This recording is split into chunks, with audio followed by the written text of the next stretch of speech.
įspūdžiai kaip?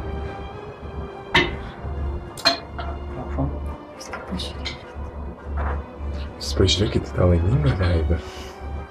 Ir tą triušiuką, mažiuką, 3 mėnesių. Vargšelį, morkytėse. Jis tas morkytės būtų sugraužęs per savo tą ilgą ir laimingą gyvenimą. O dabar tose pačiose morkytėse jis ten mirksta.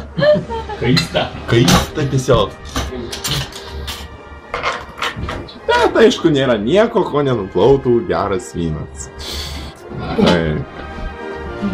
Ir palikime tas širdgėlas.